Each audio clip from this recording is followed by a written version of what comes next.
अस्सलाम वालेकुम वरहमतुल्लाहि वबरकातुहू।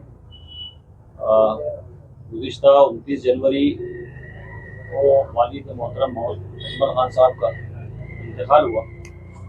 उस सिलसिले में एक हमारे अहले खाना की तरफ से, अहले ख़ानदान की तरफ से और जौहर एजुकेशन एंड वेलफेयर सोसाइटी, जिसके अंडर में खैरुल मोमिनीन उर्दू स्कूल्स चलते हैं, उसके तहत एक ताज़ियती इजलास आज मौलाना रिसर्च सेंटर में शाम 7 से 9 बजे तक रखा गया है। उस ज़िमन में बहुत सारे लोग औरंगाबाद और औरंगाबाद के बाहर की ताज़ियत के लिए फ़ोन किए और मुलाकात के लिए आए। आज के इजलास के लिए खुसूसी तौर पर अब्दुल मजीद पारिक साहब, वालिद साहब के बहुत ही मुखलिस दोस्त, बहुत ही चाहने वाले और हमदर्द दोस्त वालिद साहब के खुसूसी तौर पर इस इजलास में अपनी ताज़ियती कलमात रखने के लिए और हमारे ख़ानदान को ताज़ियत देने के लिए औरंगाबाद तशरीफ़ लाए। इस ज़िमन में मैं अब्दुल मजीद पारिक साहब को दिल की गहराई से मैं शुक्रगुज़ार हूँ कि उन्होंने जिस तरीके से जो मोहब्बत का और जो खुलूस का और जो हमदर्दी का हमारे और हमारे ख़ानदान के साथ इजहार किया, इंशाअल्लाह आइंदा भी हमारे वालिद के बाद हम भी जो है तो उस सिलसिले को जारी और सारी रखेंगे। आपकी सरपरस्ती हमारे को मजीद साहब ऐसी मिलती रहे। इसके साथ साथ जो कुरान फहमी के ताल्लुक़ से और जो दर्स के ताल्लुक़ से हमारे छोटे भाई बिलाल है, बिलाल का और मजीद पारिक साहब का वालिद साहब की जिस तरह से जो ये था, उसी तरह से बिलाल का और बिलाल खान और मजीद पारिक साहब का है। वो कुरान फहमी के ताल्लुक़ से अक्सर उनसे मुलाकात और बात करते रहते हैं। यहाँ पर भी आपको यहाँ जो बुलाने का मकसद था कि आप भी मजीद पारिक साहब को सुने और इंशाअल्लाह उनसे इस्तिफ़ादा हासिल करें। मैं आप लोगों का भी शुक्रगुज़ार हूँ कि आप लोग हमारे कॉल पर यहाँ पर आए और हमारे को जो है तो हमारी हिम्मत अफजाई की। वालिद साहब के बाद भी जो है तो इंशाअल्लाह हम आपको इसी तरह से जो है तो अगर कुछ भी प्रोग्राम्स अगर रहते हैं, मजीद पारिक साहब के भी कुछ प्रोग्राम्स रहते हैं, उसमें हम आप लोगों को बुलाते रहेंगे। आपका इसी तरह से हमारे को कॉपरेशन रखिए आइंदा के लिए भी। बस मैं इतनी दरख्वास्त करता हूँ और बाकी मजीद पारिक साहब को मालिक देता हूँ। इन्ना लिल्लाहि व इन्ना इलैहि राजिऊन, ये एक कॉमन डायलॉग है, बल्कि आयत है, ये डायलॉग बन गया है। जब भी किसी के इंतकाल की खबर सुनते हैं तो ये डायलॉग सामने आता है। लेकिन इसका मतलब अगर गहराई में देखें तो हम सब अल्लाह की अमानत हैं और अल्लाह की तरफ लौट कर जाने वाले हैं। और अजमल खान साहब का जाना, इस बात का सबूत दुनिया को फिर मिला, औरंगाबाद वालों को फिर मिला कि ये दुनिया हमेशा की नहीं है और यहाँ से वापस जाके हर एक को अपने कर्मों का, अपने अमाल का हिसाब लेखा जोखा देना है। मैं अजमल खान साहब से मेरी कई मुलाकातें रही हैं। उन्होंने इंटरफेथ डायलॉग के लिए भी मुझे यहाँ दावत दी और कुछ ऐसे ऐसे इंटेलेक्चुअल लोगों को बुलाया। उनका एक ओपिनियन ये हुआ करता था कि मजमे में अगर बात की जाए,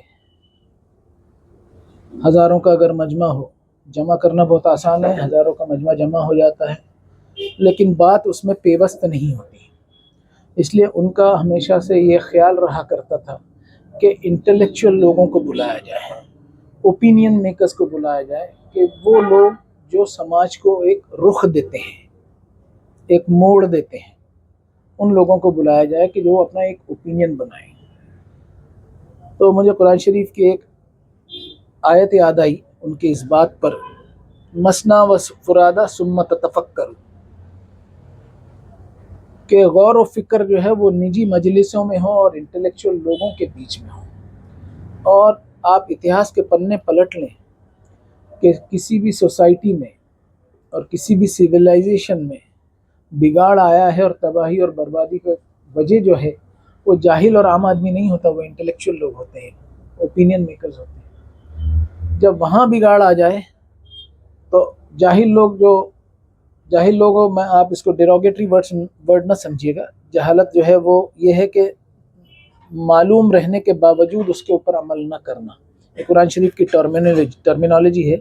जाहिल को एक डेरोगेटरी वर्ड के से इस्तेमाल नहीं किया, ایک ٹرمینالوجی کے طور پہ استعمال کیا کہ سب کچھ سمجھنے کے باوجود وہ اپنے ان لوگوں کو فالو کرتا ہے جو اس کو غلط راہ دکھاتے ہیں.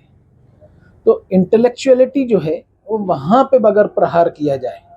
کون سا پرہار؟ ہتھوڑے کا پرہار نہیں، دلائل کا پرہار، آپسی انٹریکشن کا پرہار، لاجک اینڈ ریزننگ کا پرہار، کہ انسان کی سوچ جو ہے اس کا زاویہ بدلے. اور انسان کی سوچ کو لانے کے لیے ہمیں لوٹنا ہوگا اس کتاب کی طرف جو آج سے 1450 برس پہلے نازل ہوئی. اور 1450 برس پہلے نازل ہونے کے باوجود وہ کتاب آؤٹ ڈیٹڈ قیامت تک نہیں ہوگی. ایسا نہیں ہے کہ ہمارے اینڈرائڈ سسٹم جو ہمارے موبائل پہ ہے کہ اپ ڈیٹ آ گیا اس کو ڈاؤن لوڈ کر، ایسا نہیں ہے.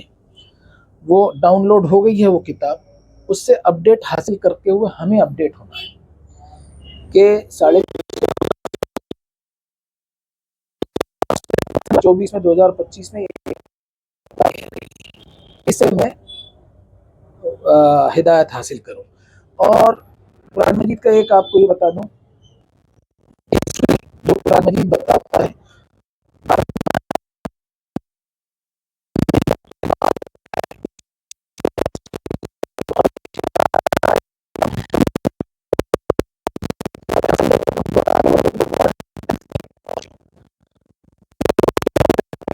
مجھے یاد پڑتا ہے آج سے 3-4 سال پہلے کی بات ہے، پاکستان میں ایک بہت زبردست سیلاب آیا تھا. ایسا زبردست سیلاب آیا تھا کہ گاؤں کے گاؤں ڈوب گئے تھے اور لاشوں کے انبار لگ گئے تھے. لیکن ہڑپا کی جو وہ کھنڈر بتائے وہاں اس پانی نے تباہی نہیں مچائی، اس لیے کہ ڈرینیج سسٹم ان کا بڑا اعلیٰ تھا اس زمانے میں. تو مطلب یہ لوگ ترقی یافتہ تھے. ہم اپنی ترقیوں پر ناز کرتے، ناز کرنے کی ضرورت نہیں، اس پہ شکر ادا کرنے کی ضرورت ہے اور اس کو لے کر کے آگے بڑھیں. اور اجمل خان صاحب جو ہیں وہ اسی کو فورسی کرتے تھے کہ آنے والی جنریشن کہیں ہم پر یہ الزام نہ لگا دے کہ ہم کو انہوں نے یہ چیزیں نہیں بتائی. آج ہماری جو کمائی ہے، ہماری کمائی سے ہمارے بچوں کی پڑھائی ہو رہی ہے. ایک وقت آئے گا کہ بچوں کی کمائی سے ہماری دوائی آئے گی جب ہم بستر پہ ہوں گے. اس وقت یہ اخلاقیات جو قرآن مجید میں بتائے گئے ہیں وہ ریچولیسٹک پریکٹس کے آڑ میں کہیں وہ اخلاقیات چھوڑے ہوتے ہیں. تو یہ ان کا ایک دردمندانہ جو پہلو تھا ان کے سوچ کا، وہ بہت دل کو چھوتا تھا میرے. اور ان کی جو کوششیں اور کاوشیں، آپ کی اورنگ آباد کی جو سنستھائیں ہیں، بہت ساری سنستھاؤں میں جو بچے تعلیم حاصل کر رہے ہیں، مفت تعلیم حاصل کر رہے ہیں، اور مفت اناج بھی لوگوں کا مولم کو ملا. اور کئی ہزار بچوں کو تو کئی ہزار فیملیز کو انہوں نے راشن کارڈ دلایا وقت کے پرائم منسٹر سے مل کر کے. حالانکہ اجمل خان صاحب کی وجاہت دیکھ لیجئے، وہ کوئی پرسنالٹی ایسی اٹریکٹیو نہیں لگتے تھے، لیکن وہ he was a silent performer. He was a silent performer کہ وہ اپنے آپ کا ان کو خیال نہیں رہتا تھا، ان کو سماج کا خیال رہتا تھا. یہ چیز بڑی اپیل کرتی تھی میری ان سے. اور معافی کے ساتھ یہ بھی کہوں گا، خاص کر کے ڈاکٹر صاحب آپ سے اور بلال بھائی آپ سے، ان سے مجھے ایک حسد بھی ہوتا تھا کہ یہ آدمی اتنا اچھا کام کر رہا ہے، میں نہیں کروں، میں صرف بڑبڑ کر رہا ہوں، زبانی جمع خرچ کر رہا ہوں، یہ آدمی پریکٹیکلی کام کر رہا ہے. Thank you very much. دیکھیے میں آپ کو میری سوچ نہیں بتاؤں گا، میں قرآن شریف کی آیت بتاؤں گا. یا ایھا الذین آمنوا اصبروا وصابروا ورابطوا، یہ سورہ آل عمران کی آخری آیت ہے نا؟ صحیح پڑھ رہا ہوں کہ اے وہ لوگ جو ایمان کے دعوے کرتے ہو، صبر سے، پیشنس سے، پرسیویئرنس سے کام لو، and stay connected with each other. یعنی تمہارے آئیڈیالوجیکل ایکسچینجز ہونے چاہیے. آپ کے پاس 100 روپے ہیں، آپ نے مجھے 50 روپے دے دیا. آپ کے پاس 50 روپے، اب میرے پاس 50 روپے، پیسہ بڑھا نہیں، لیکن ایک اچھا وچار آپ کے پاس ہے، ایک اچھا وچار میرے پاس ہے. ہم نے ایکسچینج کیا تو ہم ویچارک دھنی ہو گئے. 2 وچار آپ کے پاس ہیں، 2 وچار میرے پاس ہیں. تو قرآن شریف اس بات کو فروغ دیتا ہے. تو ہم RSS سے دوری اختیار نہ کریں، اپنی آئیڈیاز پر ہم آئیڈیالوجیکل اس پہ سسٹم پہ فرم رہیں اور اپنی آئیڈیالوجی بتائیں. اور قرآن شریف آئیڈیالوجی کیسی پیش کرتا ہے، سماج میں قرآن شریف ڈیوٹی کیا بتاتا ہے، وہ میں آپ کو بتاؤں. ان اللہ یامر بالعدل والاحسان وایتاء ذی القربی، یہ وہ آیت ہے کہ دعوے کے ساتھ کہا جا سکتا ہے کہ دنیا کا کوئی مسلم کان نہیں ہوگا جس نے یہ آیت نہیں سنی. ان اللہ یامر بالعدل، ہمیشہ نشپکش رہو، ان بائسڈ رہو، والاحسان، لوگوں سے بڑھ چڑھ کر کے نیکی کا کام کرو. مطلب نیکی کرنا ہے تو میں انتظار نہ کروں کہ آپ مجھے کہیں اور میں نیکی کروں، میں آپ کے درد کو پہچانوں اور والنٹریلی میں آگے بڑھوں نیکی کرنے کے. ان اللہ یامر بالعدل والاحسان وایتاء ذی القربی، اپنے کلوز قریبی، be it geographically close, be it biological رشتہ داری میں بھی اگر کلوز ہوں، ان کے ساتھ آپ کو اچھا ویوہار کرنا. اور وینہا عن الفحشاء والمنکر والبغی، اللہ تعالیٰ نے منع کیا ہے، 3 ڈوز ہیں 3 ڈونٹس اس آیت میں، کہ فحاشت، obscenity. آج ہم جیب میں جو موبائل لیے ہیں اس میں سارے دروازے کھلے ہوئے ہیں، اور یہ فحاشت جو تباہی مچاتا ہے نا، یہ ہندو مسلم RSS اور BJP اور کانگریس کو دیکھ کر کے نہیں مچاتا، ہر ایک کے ساتھ یہ تباہی کا معاملہ ہو. تو ہم آئیڈیالوجیکل آئیڈیالوجی پیش کریں کہ قرآن شریف یہ بتاتا ہے. اور کوئی بھی چیز کو ہم دعویٰ کر کے اور ٹیبل ٹھوک کر کے بات کریں گے، وہ اپیل نہیں ہوتی، وہ کبھی اپیل نہیں ہوتی. ہم انٹلیکچولیٹی کے اوپر بات کریں، ہم لاجک اینڈ ریزننگ کے اوپر بات کریں، تب کہیں جا کے سامنے والے کو بات اپیل ہوتی ہے. اور فحشاء والمنکر، anything which runs counter to reason, یعنی جو عقل اور دلیل پر کھری نہ اترے اس بات سے پرہیز کرنا. والبغی، اور سرکشی، اکڑ نہیں ہونا. ان الی ربک الرجع، کہ ایک دن ایسا آئے گا کہ اپنے مالک کے دربار میں موت کے گھاٹ اتر کر کے پہنچنا ہے. کتنا بھی بڑا آدمی انسان بن جائے تو اتنا تو مجبور ہوتا ہی ہے وہ کہ اس کو قبرستان پہ جانے کے لیے 4 کندھوں کی ضرورت پڑتی ہے. تو یہ میں میسج دینا چاہ رہا تھا کہ ہم ایک دوسرے سے کنیکٹڈ رہیں گے، آئیڈیالوجیکل ایکسچینج ہے. اور لکم دینکم ولی دین، وہ اپنے دین پہ کام کریں، ہم اپنے دین پہ کام کریں. کیا فرق پڑ رہا ہے اس میں؟ ریلیجیس کو ایگزسٹنس، پیسفل کو ایگزسٹنس. اور ایک بات یہ بتاؤں کہ پراؤڈ ٹو بی اے مسلم، یہ نعرہ سننے میں بہت اچھا لگتا ہے، پراؤڈ ٹو بی اے مسلم. یہ اس نے بہت ڈیمیج کیا اس نعرے. Why should I take pride? آپ کے بابا صاحب امبیڈکر یونیورسٹی کے باہر کوئی اسٹوڈنٹ اگر ڈھول بجائے اور جشن بنائے کہ میں کامیاب ہو گیا اور ابھی ایگزام ہی نہیں ہوا، تو آپ اس کو کیا کہیں گے؟ اس کو پاگل خانے میں ڈالو. تو ہم پرائڈ کا ہی کو لے رہے ہیں مسلم بننے کا؟ ہم مسلمان گھرانے میں پیدا ہوئے، تو was it our choice to take place in Muslim family? Yeah, it was Allah's decision. That is to be pondered. سر آپ نے پرسنل کٹ کے بارے میں کہا اس میں پرسنالٹی کٹ. جی، اللہ صلی اللہ علیہ وسلم نے بھی اپنی شخصیت پرستی کی کبھی دعوت نہیں دی، اور قرآن شریف اس بات کی گواہی دیتا ہے وما ينطق عن الهوى ان هو الا وحی یوحی، کہ ہمارا نبی ایسا نہیں ہے کہ وہ اپنی مرضی سے کوئی بات کہے، وہ وہی بات کرتا ہے جو ہم نے انسپائر کی ہے، جو ہم نے ریویل کیا ہے. اور قل ان کنتم تحبون اللہ فاتبعونی یحببکم اللہ، کہ اے نبی صلی اللہ علیہ وسلم ان سے کہہ دو کہ اللہ سے تم محبت کرتے ہو اور اللہ کی محبت چاہتے بھی ہو، محبت کرتے ہو اور اللہ کی محبت چاہتے ہو، تو میری ویکتی پوجا مت کرو، میری شخصیت پرستی مت کرو، فاتبعونی، میری اتباع کرو. اور میں نے کس چیز کی اتباع کی؟ ان اتبع الا ما یوحی الی، میں نے اس چیز کی اتباع کی جو مجھ پر ریویل کیا گیا. تو مطلب آپ پہ بھی فرض بنتا ہے کہ اس کی اتباع کرو جو ریویل کیا گیا ہے. تو پرسنالٹی کلٹ جو ہے رسول اللہ صلی اللہ علیہ وسلم نے آنے نہیں دیا. سوری، آپ کچھ کہہ رہے تھے سر. آپ نے کہا کہ جو لگا رہے وہ شرک ہے. یہ کنٹروورشل سوال ہے، اگر کچھ آپ کا ہاضمہ مضبوط ہوگا تو میں کہوں گا، میں کھل کے بات کروں گا.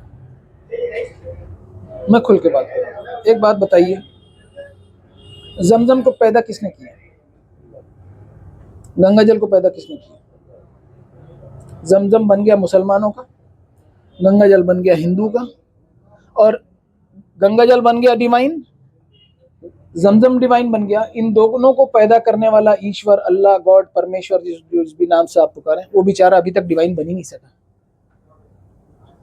سوچنے والی بات ہے، سوچنے والی بات. دیکھو، اس نے ہر چیز کو، جس بھی چیز کو پیدا کیا ہے اس میں پراپرٹیز رکھی ہے، اس میں خصوصیت رکھی ہے. ایک پپیتا کھا لو، ہم پیٹ صاف کرنے کے لیے قبض ہوتا ہے تو پپیتا کھاتے ہیں. پپیتا پیٹ صاف کر دیتا ہے، لیکن اتنا آئرن بھی خارج ہو جاتا ہے، اتنا بدن سے آئرن خارج ہو جاتا ہے. لیکن اللہ تعالیٰ نے اس میں یہ خصوصیت دی ہے کہ آئرن خارج ہو جاتا ہے تو آئرن کا سپلیمنٹ بھی پپیتا دیتا ہے.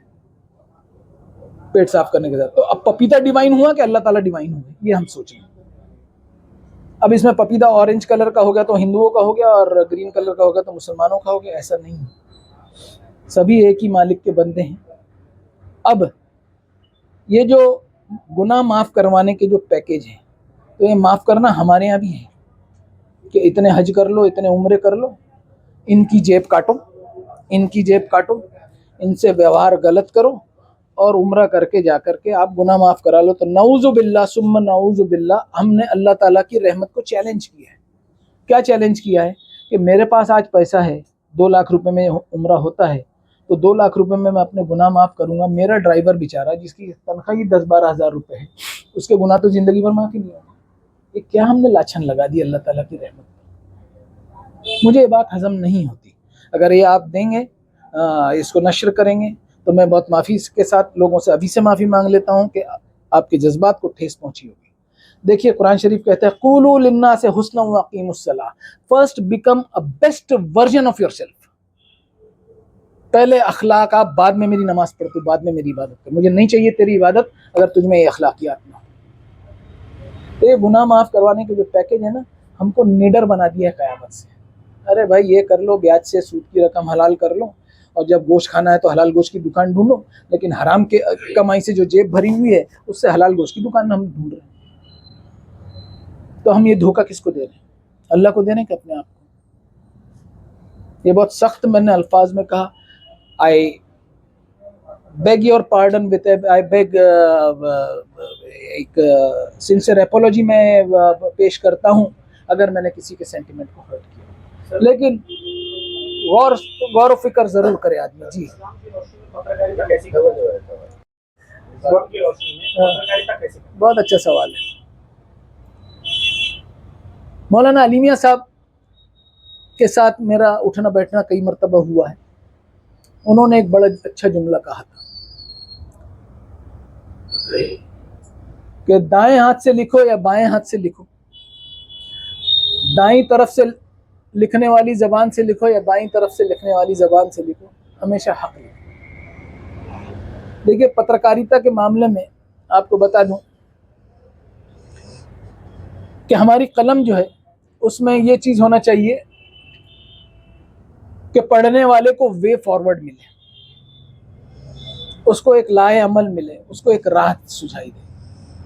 पहली ही वही जो नाजिल हुई, इक़रा बिस्मि रब्बिकल्लज़ी खलक़ खलक़ल इंसान मिन अलक़ इक़रा व रब्बुकल अकरम अल्लज़ी अल्लम बिल कलम। ये कलम जो है ना इतनी ज़बरदस्त चीज़ है कि ये लोगों के जहनों को बदलती है, लोगों के एक वे फॉरवर्ड बताती है। अब आपने कहा इस्लाम की रोशनी में, तो मैं आपको ये बताऊं, ये कलम अगर किसी ने दी है तो आपको अल्लाह ने दी है और एक अमानत दी है। अब अमानत को उसके अहल तक पहुँचाओ। इन्नल्लाह यामुरु अन तुअद्दुल अमानात इला अहलिहा, कि ये अमानत है तो उसके मुस्तहिक तक पहुँचाओ, उसके अहल तक पहुँचाओ। तो ये कलम आपकी अमानत है, आपके पास अमानत है अल्लाह की। इसको आप लोगों को अगर एक गलत राह दिखाएंगे तो आपने अमानत में खयानत की, और आपने उनको सही राह दिखाई तो ये अमानत अल्लाह को वापस सुपुर्द करने का एक ज़रिया है। हर चीज़ का एक यूज़ होता है, एक मिसयूज़ होता है या एब्यूज़ होता है, यानी एक सही उसका वो होता है यूज़ और एक गलत यूज़ होता है। तो कलम को आप भड़काने के लिए भी इस्तेमाल कर सकते हैं, कलम को आप लोगों को सही राह दिखाने के लिए भी इस्तेमाल कर सकते हैं, लोगों में शांति बहाल करने के लिए भी आप इस्तेमाल कर सकते हैं। देखिए इंटेलेक्चुअल ग्रोथ जो है ना, वो हर ज़माने में ज़रूरत रही है इंसानियत की। प्रॉस्पेरिटी कौन लाता है? आप नहीं लाते, मैं नहीं लाता, ये नहीं लाते। प्रॉस्पेरिटी लाता है एक ब्रेन और 2 हाथ, इनको सही दिशा दिखाई जाए। ये ब्रेन को अगर मैंने ड्रग ट्रैफिकिंग के ऊपर भी लगा दिया कलम चलाते हुए, तो ये भी कर सकता हूं मैं, और उसको तालीम की तरफ लेके गया, अकाउंटेबिलिटी की तरफ लेके गया, तो उसको ये सही राह भी दिखा सकता हूँ। तो ये रोल मेरा है कि लोगों के ब्रेन को, उनकी सोचने की समझने की शक्ति को मैं ऊपर लाऊं। इंटेलेक्चुअल ग्रोथ जो है हर ज़माने में नेसेसरी है। सर मेरा एक सवाल है कि आपका आरएसएस के ऊपर बहुत ज़्यादा काम हुआ है। देखिए आरएसएस कहाँ देखता है वो एक अलग चैप्टर है, हम कहाँ देखते हैं ये एक अलग चैप्टर है। एक बात बताइए आप, 2.5% ज़कात का सिस्टम किस कम्युनिटी में है बताइए? सिवाय मुस्लिम कम्युनिटी के किसी में नहीं। कहाँ जाता है ये पैसा? ये 2.5% जो है ना, ये कहाँ जाता है, कहाँ किस गटर लाइन में जाता है? आप देखिए, मैं गटर लाइन वर्ड इस्तेमाल कर रहा हूँ। आज हमारा जो प्रोडक्ट है हमारी तालीमी इदारों का, क्या वो रेलवे रिजर्वेशन फॉर्म भर सकता है क्या? आरएसएस किस निगाह से देखता है ये मैं आपको बताऊं कि वो एक लायबिलिटी की निगाह से देखता है।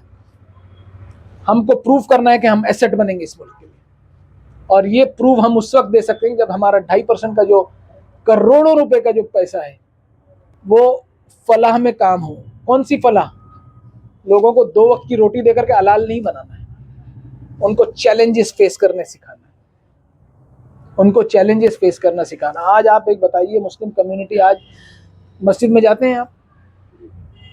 आज से 25 साल पहले आप मस्जिद में जाते तो फ़कीर वही था और आप 4 आने देते थे, और आज 25 साल के बाद फ़कीर भी वही और आज 10 रुपए दे रहे हैं। क्या ग्रो हुआ वो? बताएं आप। होना तो ये चाहिए कि उसका लड़का जो है ना डेंटिस्ट बन जाता आज तक आपकी ज़कात के पैसे से, और ज़कात देने वाले को हम ज़कात पाने वाले को अभी तक हमने ज़कात पाने वाला ही रहने दिया, उसको देने वाला नहीं बनाया। देखिए एक वो बताता हूँ आयत, वला यहुद्दु अला तामिल मिस्कीन, आपने आयत पढ़ी होगी नमाज में, वला यहुद्दु अला तामिल मिस्कीन। मैंने आपसे इसके पहले कहा था कि कुरान शरीफ को आप करंट कॉन्टेक्स्ट में देखें कि इसको अर्ज नहीं उठती अंदर से, इसको रगबत नहीं उठती कि किसी मिस्कीन को खाना खिला दे। ये बहुत लिमिटेड तर्जुमा है इसका, ये बहुत महदूद तर्जुमा है। अब इसको आप वर्ड की गहराई में, ये मिस्कीन का मतलब स्टैग्नेंट, फारूकी साहब सही कह रहा हूँ, स्टैग्नेंसी आ गया कि वो ग्रो नहीं हो रहा, वो जितना कमा रहा है उसके खाने पीने में चले जा रहा है, जरा से उसको मेडिकल अड़चन आई, मेडिकल प्रॉब्लम आई, उसका घर जायदाद मकान बिक जाएगा। तो उसकी जो सुकूनत है ना, जो स्टैग्नेंसी है, उसको ग्रो करवाएं। तो भाई वो जितना खा रहा है, जितना कमा रहा है, उतना उसको खाने पीने में खर्चा हो जा रहा नहीं, उसको ग्रो करो। उसको ग्रो करके वो आदमी समाज के लिए एक एसेट प्रूव है। आज आरएसएस हमें लायबिलिटी के रूप में क्यों देख रही है? तो मैंने आपको बता दिया कि हमारा जो बच्चा है वो रेलवे रिजर्वेशन फॉर्म भर सकता है क्या? अगर आज भर सकता है, आज अगर भर सकता है तो पूरी जिम्मेदारी के साथ और पूरी माफ़ी के साथ मैं एक दावे के साथ कहना चाहूँगा कि वो गूगल की मेहरबानी, हमारे इंस्टीट्यूट की मेहरबानी। गूगल में ऐसे सेल्फ एक्सप्लेनेटरी फॉर्म आ गए जो वो भर ले रहा है। सॉरी अगर मैं कुछ ज़्यादा बोल दिया हूँ।